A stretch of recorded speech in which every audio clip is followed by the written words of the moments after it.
Magandang hapon po sa lahat. Ayan po, tayo nagbabalik dito sa aking munting channel po sa Mel Soriano TV29 para mag-discuss ulit ng another coins. Ayan po, at ito ay ating hilig pangungulikta ng barya.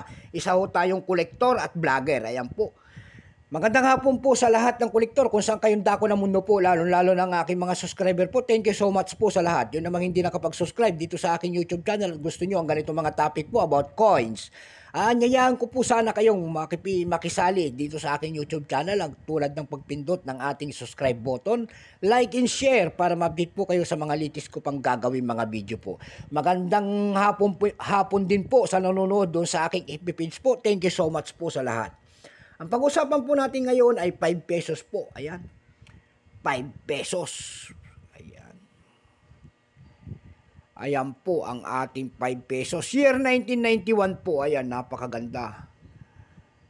Makikita ho natin ang isang imahe po ng isang lalaki nakaharap po sa kanang bahagi po. Siya po ay si Emilio Aguinaldo. Ayan. And then, Mark po, and then 1991.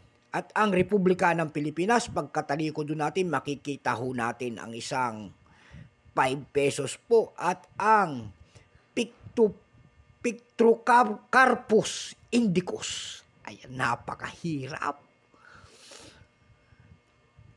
Ayan. Bago tayo magsimula sa ating talakayan, kikilalanin mo muna natin siya. Siyempre, issue Philippines po.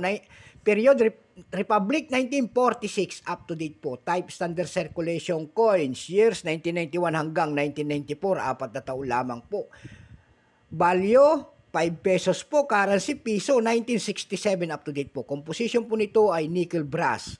May bigat po itong 9.45 grams. May haba po naman itong 25.5 mm. May kapal po naman itong 2.6 mm. Hugis po nito, bilog. Orientation nito, middle alignment. Tinigil ang paggamit nito noong January 2, 1998. Number NDAS 3751. Reference number KM-259. Ayan po. Kung makikita nyo po ang scientific 5 pesos po, and then, ang makikita nyo po, Pictrocarpus indicus. Ayan. Ito pong 1992 na to, ayan po, ang ginawa ng ating Bangko Sentral po ito. Ito po ay 29%. Wala pa pong mintage kung ilang piraso ang ginawa ng ating Bangko Sentral sa barya na ito. Blanco pa. Pero may price na doon sa ating numista.com. May presyo na po. Yung kanyang very fine, 39. Extra fine, 72. Almost uncirculated, 110. At uncirculated nito, katulad ng akin, tignan nyo, napakaganda. Ang kakahalaga po ng 180 pesos.